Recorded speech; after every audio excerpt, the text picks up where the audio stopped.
Found a GID file alongside Windows help files and curious about its purpose? These speed up help system searches in legacy Windows applications. I'm Evan Brooks, Certified Support Engineer, and I'll explain how to handle these Windows help index files. Here's a technique I rely on. For truly stubborn GID files, you need a software that can work outside the box. A true piece of file magic. My top pick is linked below. A GID file is a system file generated by the Microsoft Windows Help program, winhelp32.exe. It functions as an index, containing search keywords and pointers that accelerate the search process within a corresponding HLP help file.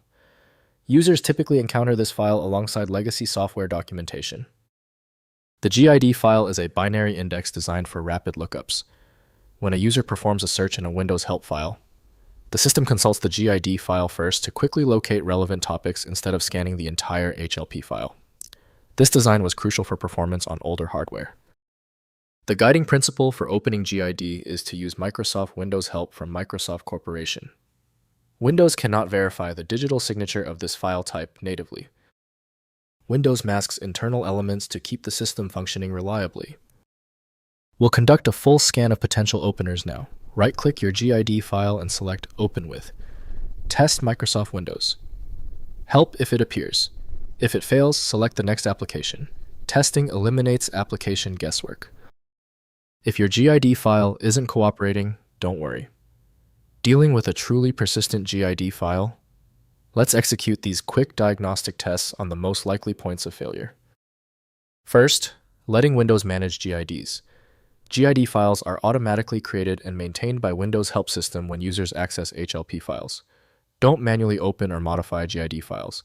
The Windows Help engine handles GID files, transparently rebuilding them when corrupted or missing. Simply ensure HLP files have read access in their location to enable proper GID generation. Next, installing WinHelp32. Modern Windows versions, Windows Vista and later, don't include WinHelp32 by default. Download the WinHelp32 redistributable from Microsoft for your specific Windows version to enable HLP and GID file functionality. Install with administrator privileges and reboot to access legacy help systems requiring the WinHelp32 engine and associated GID index files. Finally, cleaning up old files. GID files are safe to delete since Windows regenerates them when needed. Remove orphaned GID files when their associated HLP files no longer exist. Freeing minimal disk space. The Windows Disk Cleanup utility may include GID files and temporary file cleanup. Manual deletion through File Explorer also works without affecting Windows Help functionality for current applications. If compatibility checks failed, it is likely because the file extension name is shared by different developers for unrelated formats, causing your PC to use the wrong reading language. Rather than guessing, you can try switching to a dedicated parsing engine that is built to identify file structures autonomously and may offer a better chance of opening stubborn formats. Finally, the problem might be deep-seated. Your most efficient path to success now is using a high-powered universal viewer like FileMagick. This software is available at filemagick.com. Tell me the status of your file in the comments. Hit the subscription button if you want faster solutions in the future.